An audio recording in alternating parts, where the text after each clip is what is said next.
Hello, everyone, and welcome to this session by Clear and AWS. Today, we have a very interesting topic. We are going to talk about what it takes to be a successful startup CFO.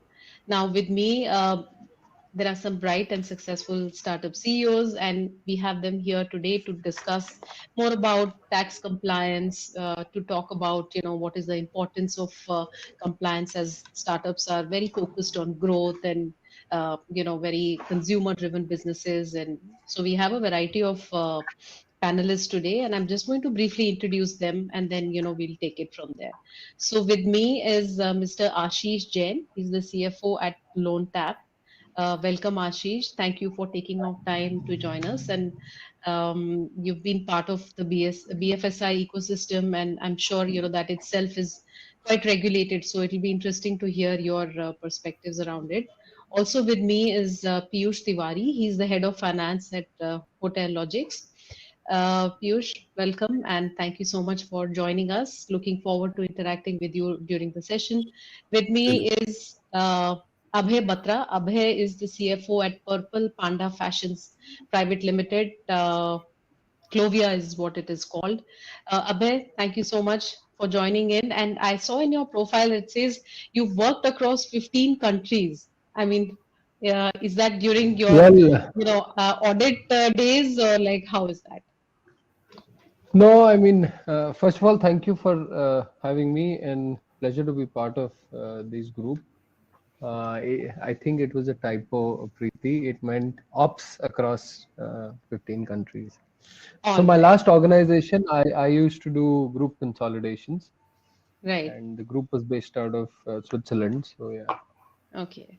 Yeah, because normally when we do our CA, we are all over the place, and that's when I can totally understand, people traveling to different cities and countries and so on. So, Yeah. yeah, I'll just briefly, introduce the topic. So, feel free to sort of, like add more to it. So what we are noticing is that startups often find themselves very focused on growth, and somehow they don't end up prioritizing tax compliance. So they may be focused on ensuring that they're doing all their returns, but as a top of the mind activity, in the sense, are there any lapses? Is my working capital terribly impacted? So, are those kind of considerations being taken care of when we talk about startups and tax compliance? Now, you're all, CFOs, and you lead finance functions at these startups. So, I would, before we begin the discussion and I ask you any questions, just take time to introduce yourself in more detail, and, talk about what you do, what your company does, and that will give us a sense of, your responses and your perspective. So, Ashish, if you could begin, please, and, share with us uh, a little bit about what you do and what your company does, and then, how is tax compliance? Just as for us to understand, how is tax compliance been for you so far? Just help us understand, please. Sure. Thank you, firstly, to invite me and having me on. So I present LoanTap, and LoanTap is a fintech, we are into digital lending space. So what we do essentially, we do digital loans, we do branchless lending, we do partnership-based lending, and we do co-lending and all those stuff. So broadly, in a nutshell, it's a digitized version of a lending business, which usually NBFC do through a branch model. We do a branch without the branch, right? And we source across India and do a business from a single point. About me, so I previously worked in organizations like KPMG and with IDFC and L&T Finance in my previous roles, and after that, I wanted to have a taste of the startup also, and particularly in the fintech sector, because this is related to the work which we've done in my previous roles. So here I take care of finance as a CFO, also take care of treasury function, and also it's a co-lending business which we do. Thank you. Right, wonderful. Piyush, would you like to go next, please? I think you're on mute.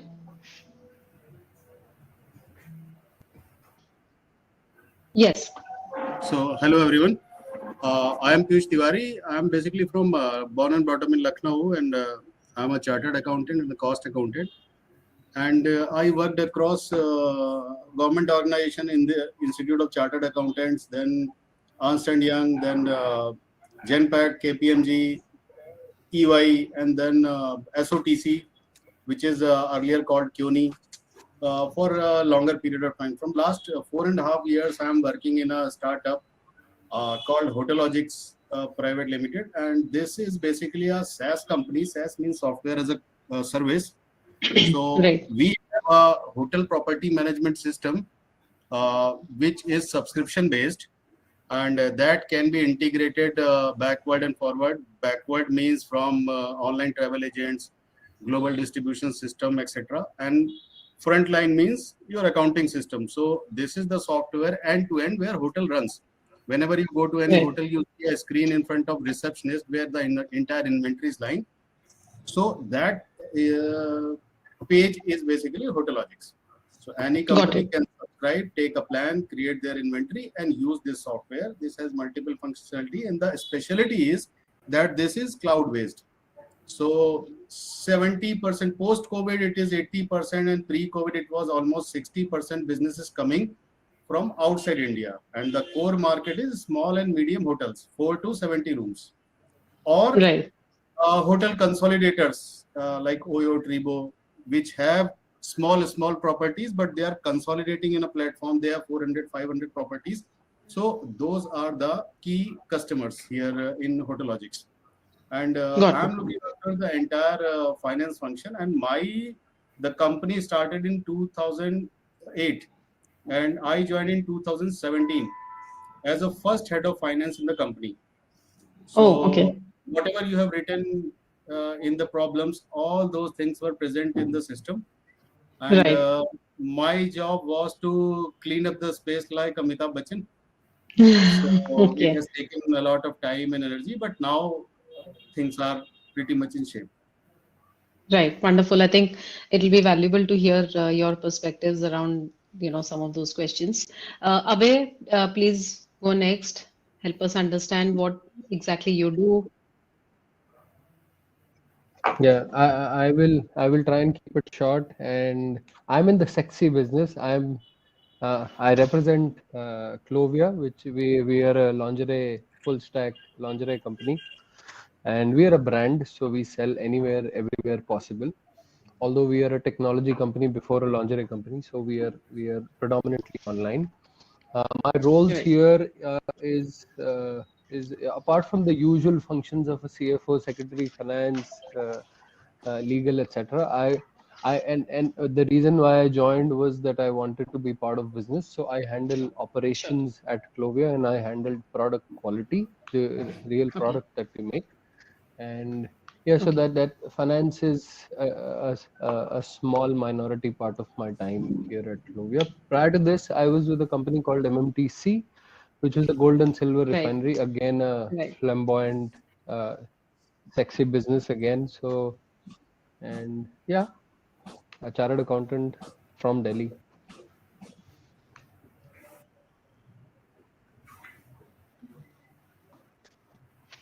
Great. All right. Awesome. Yeah, it's very interesting to notice that, as CFOs, a lot of us are identifying ourselves with being, a tech-led company or a technology company. And I noticed that both Piyush and Abhay identified with that kind of, identity that we are a tech-first company. And that's very, very interesting. All the new age startups, I mean, the kind of reliance we place on technology, it's fascinating. So I'd like to begin with Ashish on this note. Ashish, just help us understand. So, we deal with startups and we deal with large enterprises with where the turnover exceeds 500 crores and, all sorts of companies. But, help us understand how and why it is important to have a good, strong financial controls in place at the seed stage of a startup. Like, firstly, is it true that one should have strong controls? And if not, then help us understand why not. And if yes, then just share your ideas around it. Like how important do you feel it is? And Piyush just pointed out that hotel logics, for the longest time, possibly they could not afford, or it was just something that they may not have thought of, to have like a senior finance person at the helm of things. So in that sense, just give us a perspective of yours. So I think in my view, it is not only important. I think it is very much essential to have financial controls, because in any startup, or for that matter for any company, if you have for a startup particularly, if you have it's a brilliant product, you have a brilliant idea, you have a good setup, you might have capital also, but if you don't establish controls on your finance, you may not even able to start start the company or start the business, right? So it's important to understand what does it financial control mean. It is not, I mean, in my view, Right. it's a right term, right? It's not only that you control your finances, receivable, payables, etc. Rather, it is more that how you control your day in day out business, as far as money is concerned, right? For in a Right. startup, if you see a lot many times we deal and we sit across a large partner, and we have to negotiate and we have to agree on commercials, right? To agree on any commercials, one should deeply understand the how your finances will have impact, right? If you agree on this, whether this is a long term benefit, may not be essentially the monetary benefit, but you might have a establishment, getting a new client, which may yield future revenues. So one can do only when he is absolute control in his finance, and he understand each and every aspect of it. Similarly, I think if not implemented properly, I think the startup may fail very sooner than expected, because and someone would wonder that why has happened, because even I came with such a nice and bright idea, but still I'm not able to go through. So it's essential in my view, and it can be it's a multifold way of implementing it, and more so in the startup, because many times what happens is, if, at the first place, if you hit that wall of non-compliant, or having lapses in finances, or regulatory lapses, then the result could be fatal, right? And it may result into a long-term loss to the startup ecosystem. So that's why I think it's important to understand the finances and have a full control of it. Right. Yeah. Thanks, Ashish. I think you made a very strong point that it's critical to have, controls, and you specified that controls not just mean that, you have a certain system in place, but also overall, how are you dealing with financials? What are you doing about, various aspects of finance? And I think that's a very, very relevant point you made. And as founders, we may be very focused and oriented towards growth and customer acquisition and funding and all of that. But I think finance goes pretty much hand in hand along with that. And also, when we talk about finances, I think the other important aspect is being compliant with taxes, GST. Now, what we are noticing is that increasingly, with each passing year, GST laws are becoming more and more stringent. And lately, we have seen that the government has said that, even in the recent budget, they said that they put certain extra conditions on your vendors, so your vendors have to be super compliant. There will be checks and balances between your GSTR 1 and 3B, to make sure you don't have a huge gap between what you're reporting as sales and ultimately what you're paying as taxes. And new registrants may not be able to offer ITC immediately, and there are a host of conditions that have been put together. Now, I want to come to Piyush on this. Piyush, help us understand, with this kind of complexity, what are the kind of steps that you feel as a CFO, and we can all learn from your experience when you began at Hotel Logics. What are the steps that we can take to ensure there is, tax compliance, and to be firstly aware of what are the potential risks, and then, of course, how to mitigate those risks? You're on mute.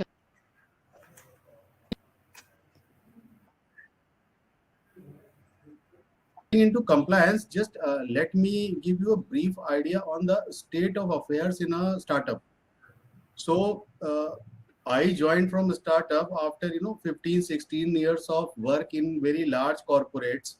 Large means almost 2,000, 3,000 crores was the minimum turnover. From there to a startup. So startup is basically very people centric. 2 or 3 promoters or founders are trying to do everything across. there is a huge mess inside. It's like a restaurant, if you understand that the dining area is very good and they are trying to give a world class product to their customers, because customers are not going to compromise, but the kitchen is completely in mess. So whenever their order comes, there is a huge chaos inside, and they do something and try to prepare and put something across. So for them, if you see, the compliance part or the finance part is important but not urgent. But what happens is that there is mess at back end, lack of talent, lack of focus, lack of inside processes, because most of the startups are looking out their fitment and all those things, and they are mostly customer centric. They forgot to keep their inside backend in intact or in proper shape. So they what happens in startups that they drag this important things so long that those things become urgent, or very urgent and very important because of certain events. Either it could be funding, it could be any kind of notice from even PF, ESIC, GST or anywhere. Then they start up looking all across how to handle. Then they have startup groups and friends and all those things. They will lead them to some agency or to a chartered accountant who is their family friend and all those things. And those people will assure the partners that they will take all headaches, need not to worry and these things. And then 1 or 2 years will pass, they will handle somehow those notices and all those things. And after that, once they get into a deeper trouble or they go for a next round of funding, the first thing is asked is the state of compliance.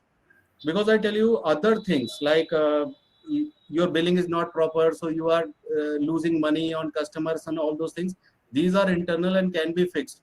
But compliance, if you get some bigger notice or something, then this can lead to a closure. And that too, promoters will not be let off even after the business is closed. If you have done something, some notice is received, so they have their kind of personal liability into the system. So then it is realized that the uh, outsourcing or doing anything where you are not an expert is not a good idea. So you see, even if at your home or anywhere, if you outsource anything, say painting of your home or anything, if you know the nitty-gritties, then only you can negotiate, have a proper document in place. You can think of what is required, what is not required. If you have no idea, then this is not a good thing to outsource that thing, because you are just elaborating or prolonging a problem, is delaying the problem which is coming. Right. Startups have a very small ecosystem, so they don't have a money power, so they can't run the outsourcing agencies. So agencies have what in stake? A small bill, something goes wrong, they will lose your company, or they will themselves leave it if the mess is higher. Ultimately, the person left with all those mess is the founder. So in that sense, what Ashish has said, I completely agree that unless until you measure anything, you cannot improve anything. So what happens if you don't have proper things in place? That sales will say that I have closed 700K of USD of my sales orders and all those things. You will clap and everything. Then operations will say that we handled 1,000 customers and all those things. But when you see your P&L, your top line is not increasing, your cost line is continuously increasing, your burn is increasing, your runway is decreasing, but everybody else is doing fine in the company. Is they are doing. So this is a situation like operation successful, patient dead. So who will check all those things? Is a person at a level of a co-founder or a level of a director who is completely focused on internal processes, which includes finance and support and all those things, and who has substantial power. Otherwise, what will happen? That promoters will not let that person do anything unless until they are stuck with something. Okay, this will happen later. We have to focus this, focus that. So they will try to do for what they have hired an expert. So in that sense, I think it's completely necessary whenever anybody think of any business or even a venture, they may not be, possibly have knowledge of these things. So they should immediately have somebody in their team at their similar level who understand these things. So somebody should focus on product, somebody should focus on customers acquisition, and the other person should only focus internally. That Right. once the company will reach a threshold, I have a system in place. Means dig a well when there is no fire. So what happens when there is a fire? Everybody start drilling a well, and they will not reach to the water. So that is the ecosystem of startups most of the time. Right. Wonderful. Yeah, I think I completely agree with you. And thank you so much for like opening that can of worms that, some startups may end up being. And also, like, as you very rightly pointed out, that whenever a startup goes on to raise the next round of funding, compliance is key. So, we are noticing, especially for compliance, for startups who may be seeking funding from, entities listed outside India or receiving, foreign funds or foreign investors.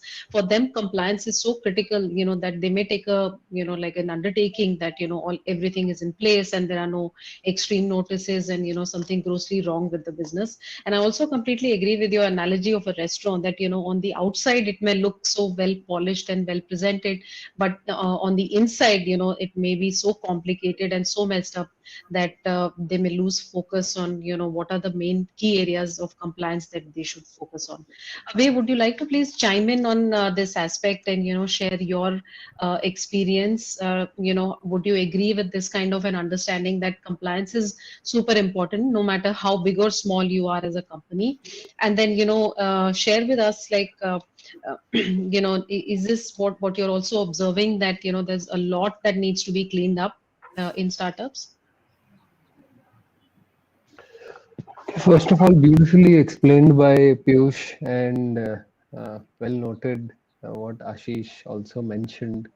But I feel differently here, and forgive me for saying that, because I'm the CFO, but I'm also a co-founder. So I know that if I create a value worth 1,000 crores, and there is a tax issue which is worth uh, whatever lakhs, crores, etc., and so any investor who comes in also knows that substance over form is there, right? Of course, compliance is critical, but we have to appreciate that if support becomes too predominant, then it will bring down the speed. And what I had to achieve in, let's say, 6 months, I will end up achieving in 1 year, which anyway I will lose the market. So so that fine balance of compliance and business has to be ensured. And sometimes I have to tell my finance team to back off, that okay, fine, I know it's a problem, but you figure it out yourself, and it's not something that's going to kill me. In a startup, survival is the most critical thing that you're looking at. So I can't tell my finance team to go and pounce over everybody like they do in a standard company and say, we need this, everything has to be pinpoint perfect. No investor expects that also. And no investor is themselves capable of complying with everything at their own end, to be honest, in this industry, because it's such an evolving industry. Even the government does not know how it wants to legislate the e-commerce industry. Till date, they're struggling to understand how an Amazon can be legislated against, how what competition practices they're following. So the fine balance, Preeti, in my mind, is extremely critical. Of course, when you reach a stage where you are Series C or Series D, of course, it's different in today's world. Again, such a beautiful evolving industry, that Series D happens within the first 12 months of incorporation of a company, which is crazy. But Right. I'm saying, when a startup really matures, we started in 2012.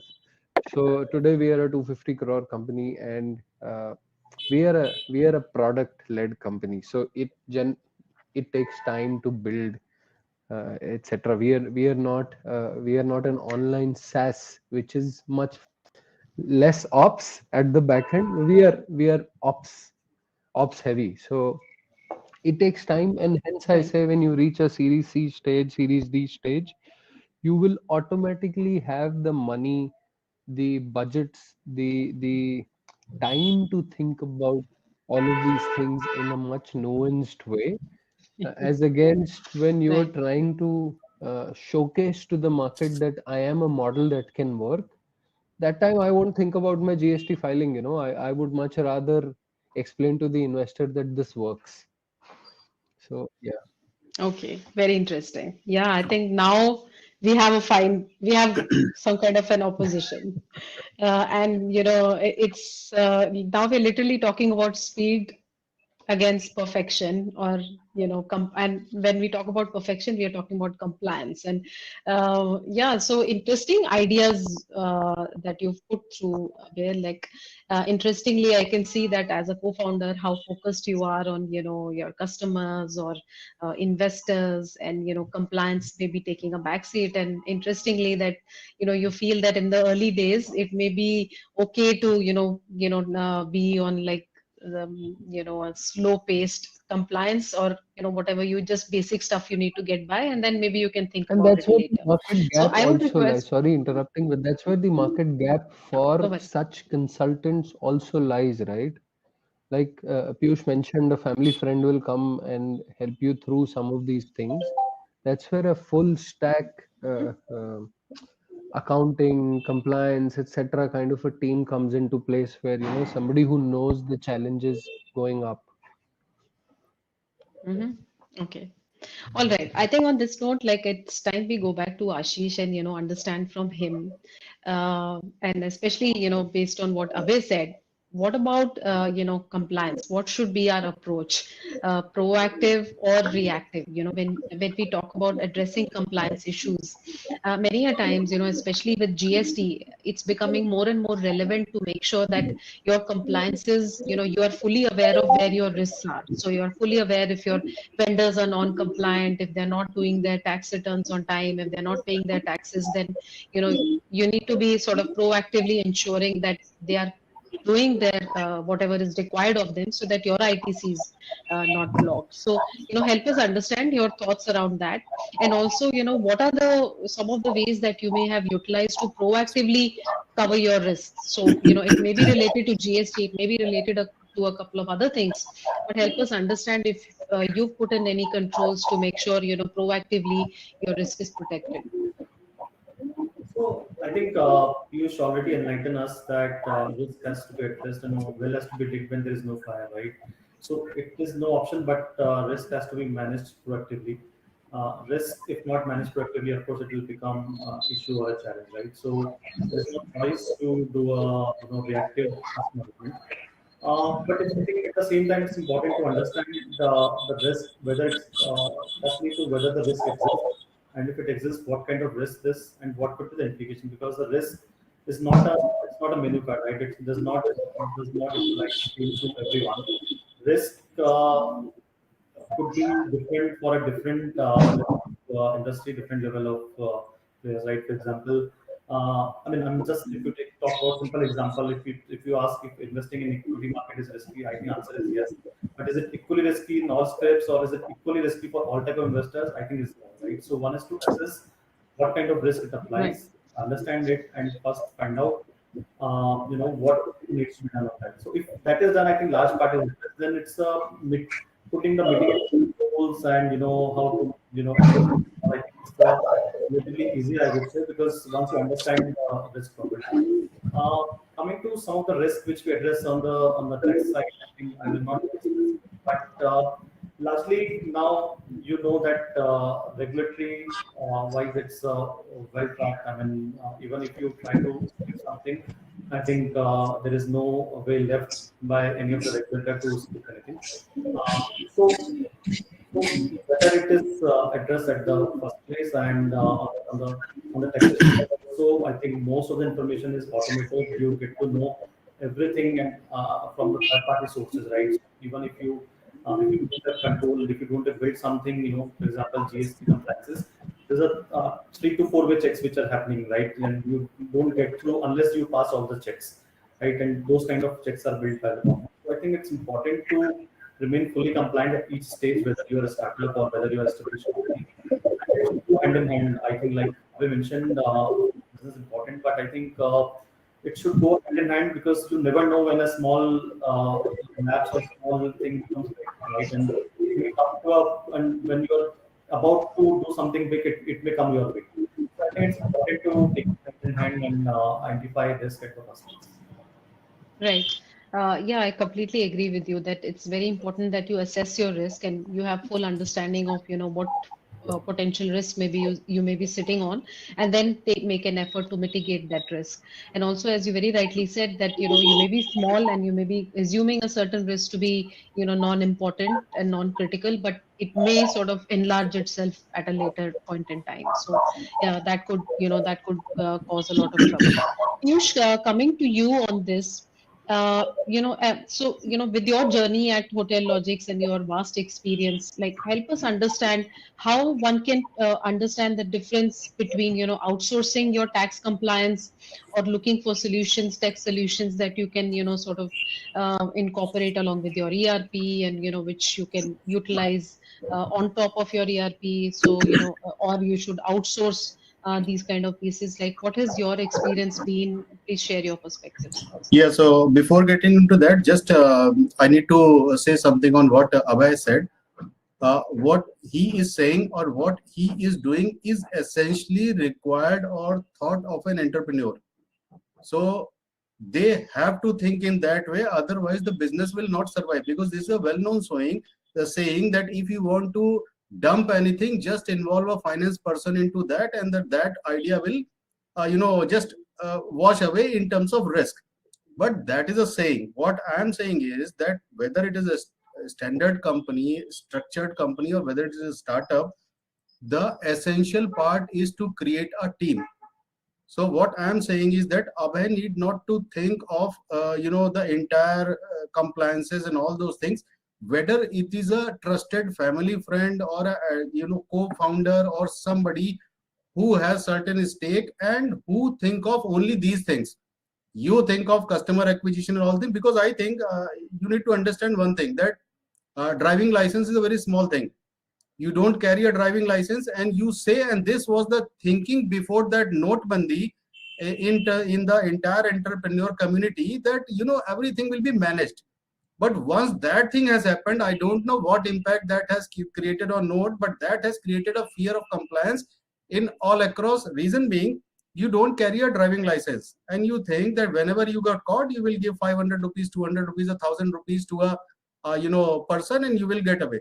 But think of a situation when you are going for 1,000 crore tender or very important interview or catching a flight, and you get with a traffic police who caught you without driving license and he is not ready to take a single rupee.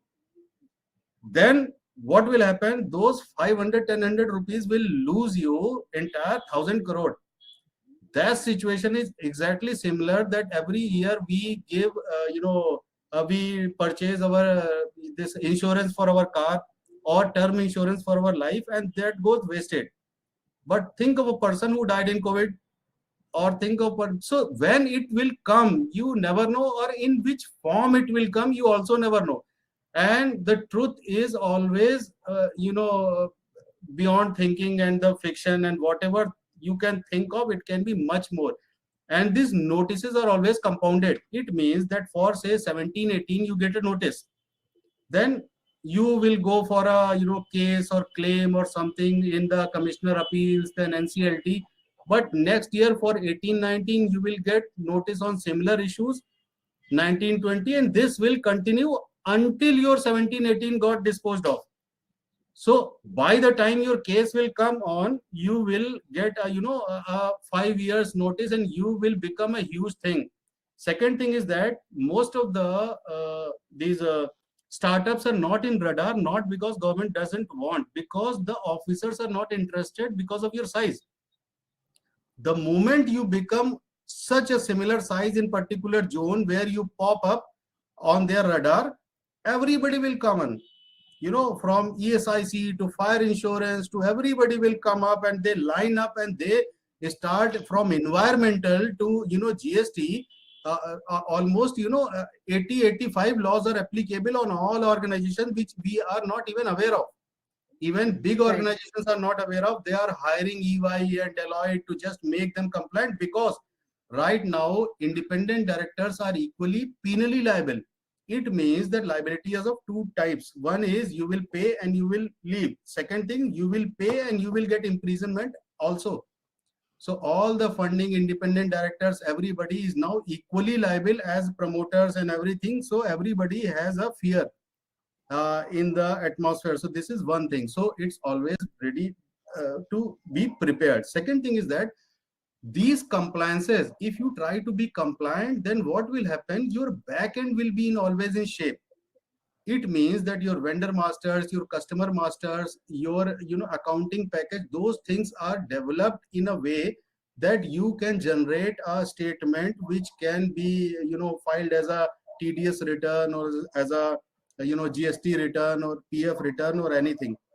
So the thing is that being compliant is a necessity. Now, when is that something which promoter has to decide, depending on the risk and something. But the thing is that it is better to have somebody in team who parallelly start thinking, because I tell you, we have done all C1 funding and everything. The moment money will come in, the expectations will come in like anything, and you, whatever you are captured today in thoughts, you will have 100 times more responsibilities when you have 10 million USD in your pocket by an investor, and quarterly he is asking for everything. Then at that time it is very difficult to even think of what to do, what not to do. So people are not strategizing that if I get a funding, everybody is going for funding, but what will you do? If you get a 10 million, they will waste in unnecessary marketing or this, that, but nothing will come out, and you will lose, and you again need funding. So the thing is that somebody in the organization is also required parallelly who will tell you what not to do, because what to do, and what to do is all in the gut of an entrepreneur. But somebody has to be there to cool him down, that just cool down, this is a plan B, C, D, everything is required, otherwise we will end up in a bigger mess. Now coming back to outsourcing, so if you see how any department is outsourced in a very standard say structured big large organization, so they will have a a committee of experts, legal and the departments and the finances. Suppose you want to outsource finance, the processing, so they have a finance expert, they have a treasury expert, they have a legal expert, they have all expert. They will raise a RFP, then multiple kind of presentations will happen, then they will select too many to and fro's, then every comma full stop will be read in the that particular document, and then they will push for outsourcing, and then every month there is a meeting and something will happen. Now in a startup, what will happen, that if you have a trusted partner, like even if it is a family friend, I'm not against those family friends or thing, but somebody trusted and equally interested in your company, then he will look after your compliances back end. Otherwise everything will be round after a few years. You will realize that you don't know how many customers you have, you don't know how much outstanding you have, you don't know how many notices you have, and you don't know how many notices are in pipeline, that how many things you have done incorrectly, which are not yet on radar, but up to 5 years, 8 years, anything can come up. PF department can come up anytime for audit 3 years, 4 years down the line, and they will started asking those kind of things you will not even think of. Then you will think that I will manage and I will those things, then that management will be much more costly and painful than having a proper system in place. Now coming back to outsourcing, so I think if you have a internal think tank in place, means say suppose somebody who is thinking on behalf of company like an expert, then outsourcing is a good idea. Somebody should be there who can control their output also. You have outsourced your suppose GST returns, and the person is doing all the GST returns, everything. You don't know what is happening. You are asking has this happened? He will say, yes, it has happened.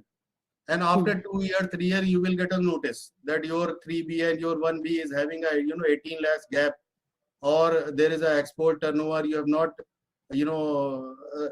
reverse your Senvet credit and GST credit and all those things. Then you don't know what to do. Then you will go back to again that person, and that will create an atmosphere, and then you will end up losing much more money what you have done. Second thing is that there is a outsourcing syndrome also. That what outsourcing does is, if you do it without thinking, then this will eat up your intellectual behavior of the company.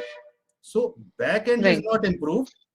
Again, a new dining area is created for compliances, and they are covering up everything which is done at back end. So the thing is that you need to change your back end processing for your dining area. Then only this will be stable. Otherwise, it is a people centric, highly risky, anytime can blown up, and the extent we don't know. It can be very small fire, and it can eat up the entire business.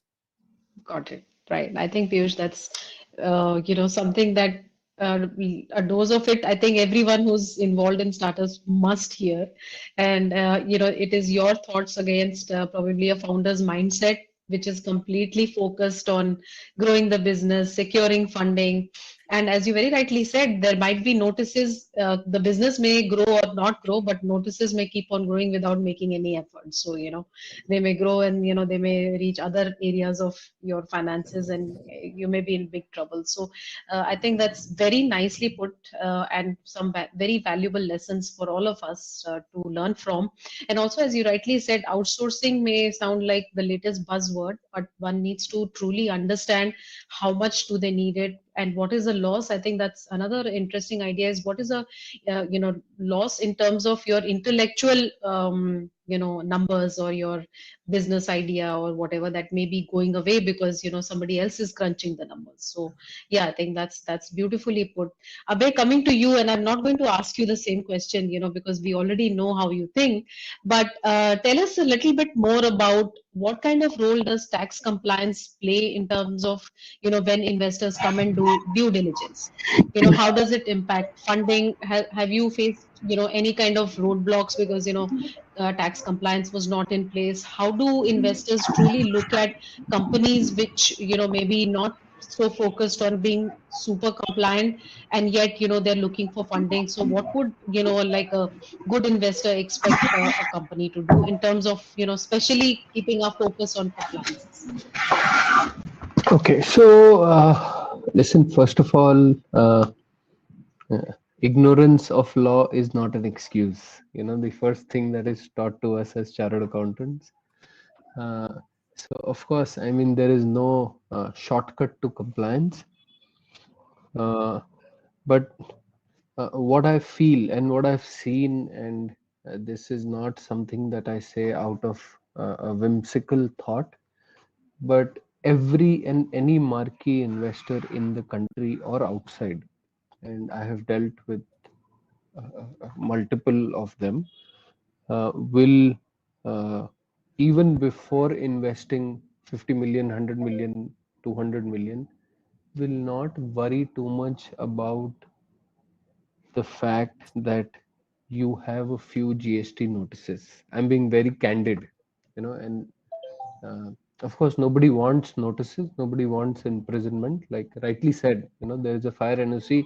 I will tell you, I was in a space which did not have fire NOC, and it was a need of the business that time, and we didn't have a way out. So the investor came on board. The investor said, you have this much time to fix it. We said, okay, we'll fix it, and we fixed it within the time. So I'm saying that there is a there is a way to address everything. This uh, being like being 100% compliant and then doing business, or doing business and then fixing compliance. No company in this country is without an appeal in the income tax or a few notices on the GST. There is no, howsoever big or small. Big companies have their own challenges, smaller companies have their own budgets and challenges. If I don't have the budget to hire 5 CAs to do my compliance, then I don't have it, and and not like my compliance would get shortened because or reduce if I outsource. So my thought is very simple. I mean, everybody understands the Indian law, and everybody appreciates the evolving nature of the law, and the fact that is there uh, you know I'm not a veteran yet in the industry. I'm still young, I would like to think so, but there is no consultant in the country who can tell you all the laws applicable on so even uh, somebody very close mentions Oberoi Hotel, which has been in existence with for hundreds of years, 100 years, I think almost. One of the consultants, one of the government official came to their hotel once. I'm taking 10 seconds here, and said, "You don't have a stable." I said, "Why do I need a stable? I mean, who rides a horse in these days?" But there is a law that a hotel needs to have a stable, and that law came from pre-British era, and they created that stable there just to make sure they were compliant with the law. So there is no uh, again, I come back to the same point. I mean, you have to figure out the right balance. Of course, nobody wants to be compliant, non-compliant. uh, you build processes, but when you have a tech team that's you have 10 members, 20 members, 30 members, and the way the tech budgets right now are burgeoning, uh, you don't have the time to build financial processes, but you have to have the budget to build your business front end होगा तो GST भी file करूंगा. So I'm being very candid, and I don't know how else to say that if I have 100 rupees and my techie costs me 100 rupees, and if I only can hire techies for my front end, then my back end has to do the manual work, and manual work will suffer. I mean, there will always be some mistakes, but yeah, and investors understand. Unless you've done something voluntarily wrong. I mean, that case, of course. I mean, Sure. Yeah, interesting. So glad you brought that out. Firstly, like I like your, I understand your view around, being focused on growing the business and running the business, but completely with Piyush and Ashish on, that caution in terms of awareness and caution that one needs to always have along with that hmm. mindset to not land up in any kind of big trouble. And also, like I noticed you said that, even if you have like a small notice, a big investor or a small investor would give you the time to actually sort things out, and they would like to get into, or they would like to invest in a company which is fairly sorted, like, or is or able to or sort is itself committed to if sorting they have an issues. issue. That commitment is critical, and Sure, every sure, investor understands that right. means are limited. And today, all investors, and I mean all investors in their own power, support their companies to make sure that they are compliant. That's a good thing that's coming out of investors, because they have the combined know-how. Absolutely. So they only help and Hmm. say that we'll help you fix it. Come tell us what you're facing. So Rightly puts the focus back into compliance, that it's important to pick it up as soon as you can, and then to keep that as a focus, assess your risk, and then take it from there. So I'm going to take the last question from Ashish. Ashish, we've spoken enough about the of compliances. Now, help us understand what are the other areas that you, as a CFO of a startup, focus on apart from finance. Any, any value additions that you feel in a fast-growing company that a CFO can contribute towards and should focus on.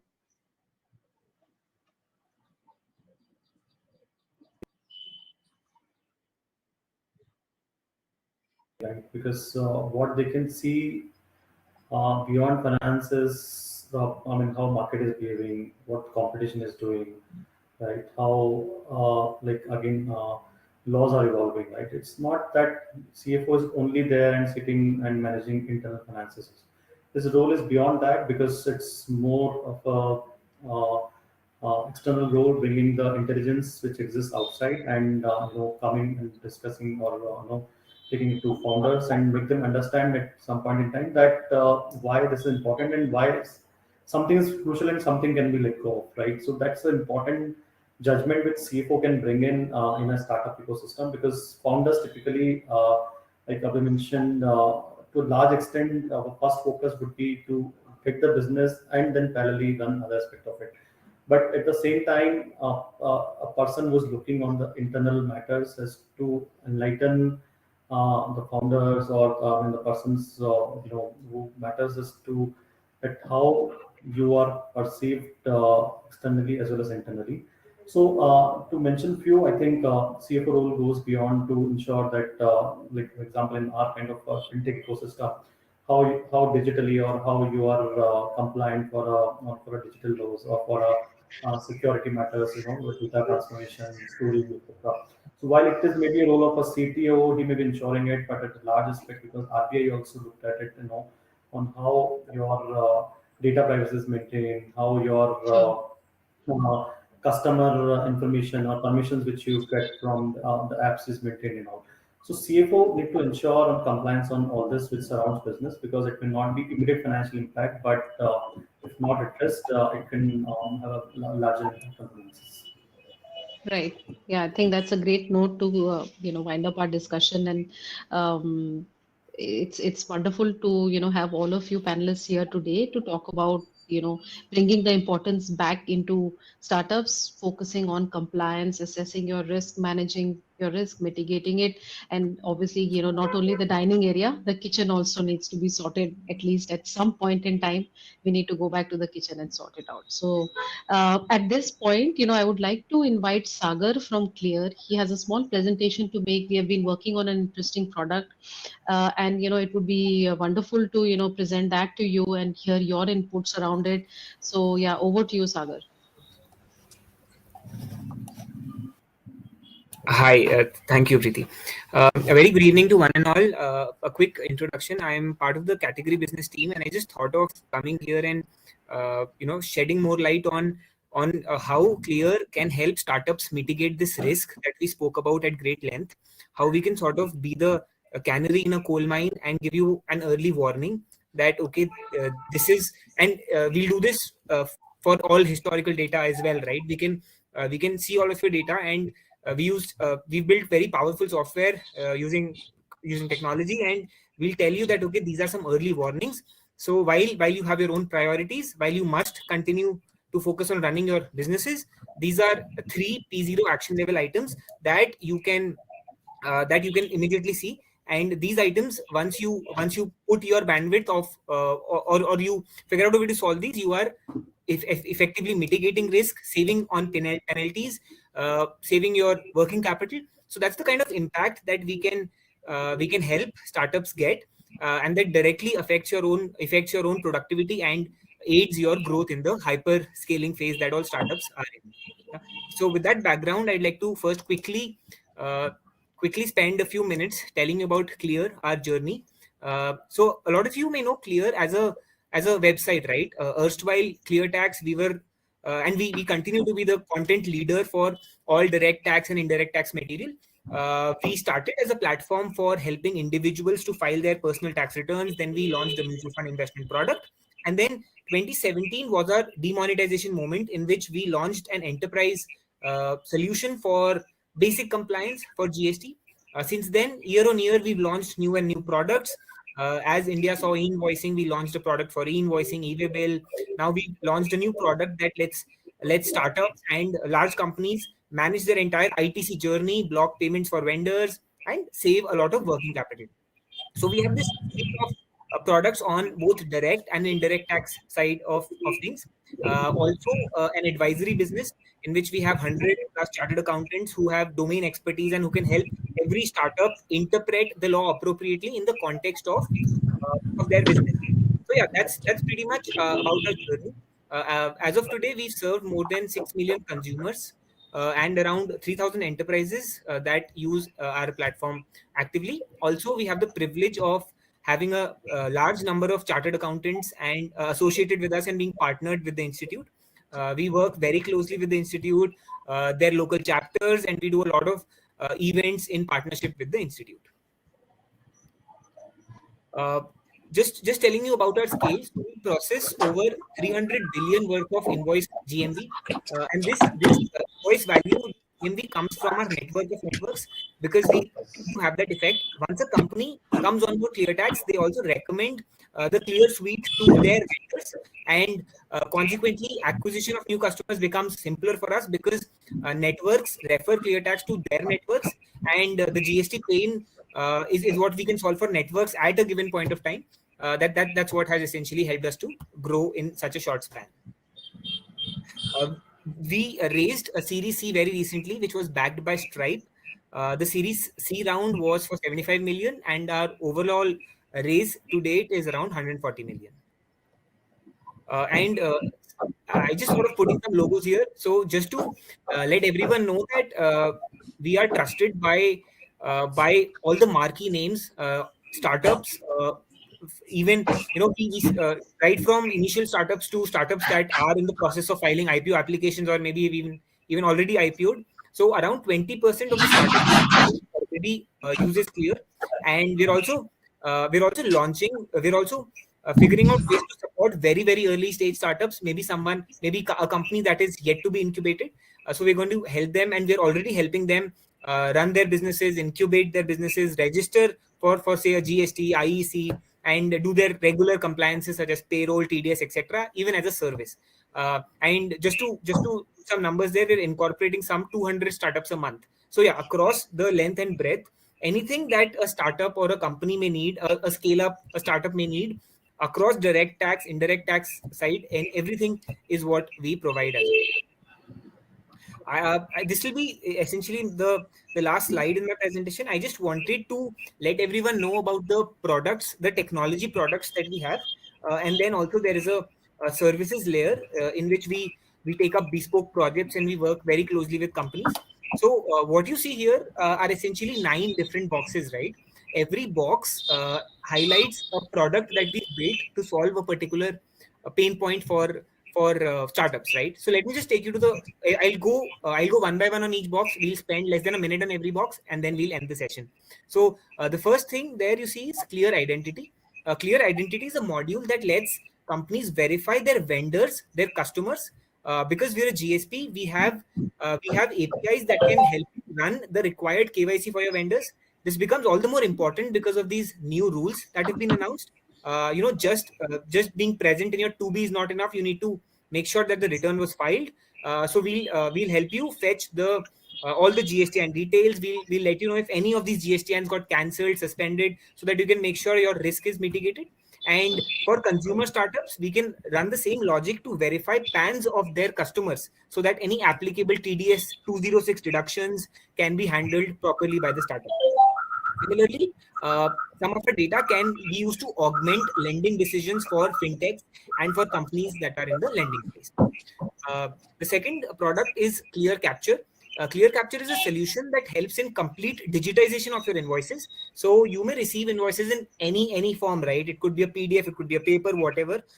Clear Capture, you just scan that PDF or scan that document, and Clear Capture digitizes the entire paper, the entire document into a format that can directly be fed into your ERP, thereby digitizing your entire process, solving the pain across the entire supply chain. When I say digitize, we'll also take the QR codes, we'll take the e-way numbers, IRN numbers, validate each of these, and let you know if there's any risk on those invoices.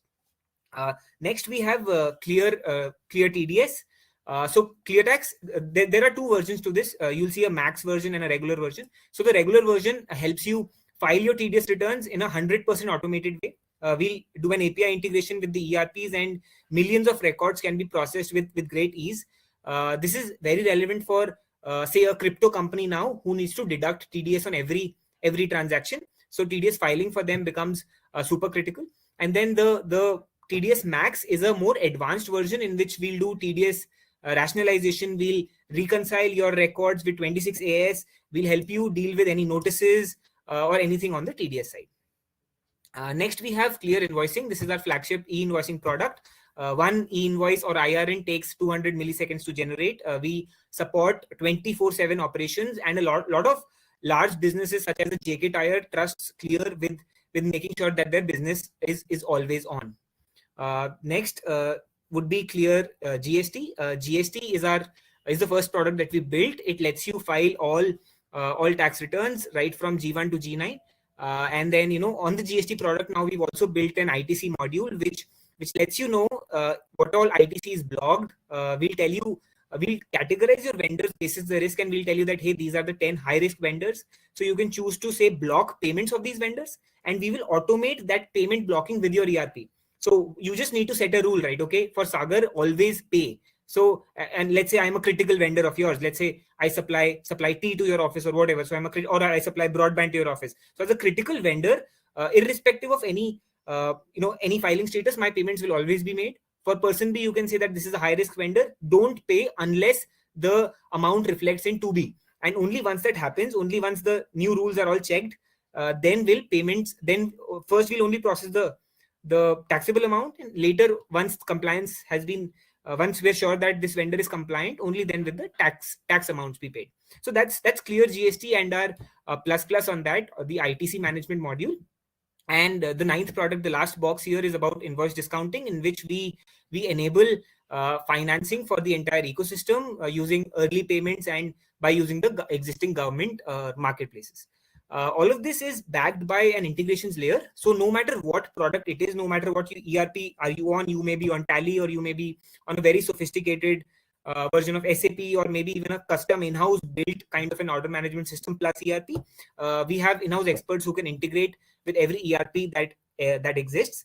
And then also I spoke about managed services. So we can take for startups who may not have in-house teams, or who may prefer to have a partner run their compliance for them. Everything that was mentioned on this slide, plus many more things, can also be taken as managed services. And then on managed services, we assigned a dedicated team who works very closely and make sure all the managed services also though run on the same software, and you get access to a login on which you can see what exactly is being done on your data. You're always on top of your data. It's not like the traditional module in which you ask us for data, we get back in 3 days, etc. So that's pretty much all that I wanted to cover about ClearTax. In case all of this, any of this makes sense, we would love to get in touch with you. Just drop us a line, and our teams will get in touch. Thank you.